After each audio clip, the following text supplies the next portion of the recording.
Një masiv i madh shkëmbor u shkëput nga mali në afërsitë të tunelit të rrugës së Arbërit në fshatin Fshat të Bashkisë Klos. Sipas dëshmitarëve, shkëmbi është shembur rreth orës 11 të kësaj të hëne, ndërsa për fat të mirë nuk pati automjete duke kaluar në rrugë. Ndërkohë, për shkak të lartësisë së madhe dhe peshës së rëndë, ky masiv shkëmbor dëmtoi asfaltin. Rreshet e shiut të mbrëmjes së kaluar kanë shkaktuar përmbytje mes dy lagjeve të qytetit të Buqizës. E gjithë rruga tek ura që lidh dy lagjet e qytetit u mbush me ujë, duke vështirësuar lëvizjen dhe duke u bërë burim aksidenti për automjetet që qarkullojnë në drejtim të Peshkopisë.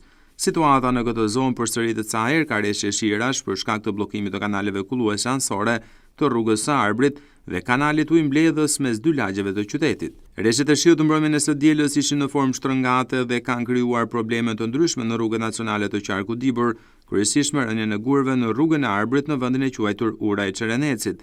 Në fushë Bulqiz, uji i zallit të thatë doli nga shtrati duke shkaktuar përmbytje të rrugës e përpasoi qarkullimi u mbajti bllokuar për rreth 3 orë.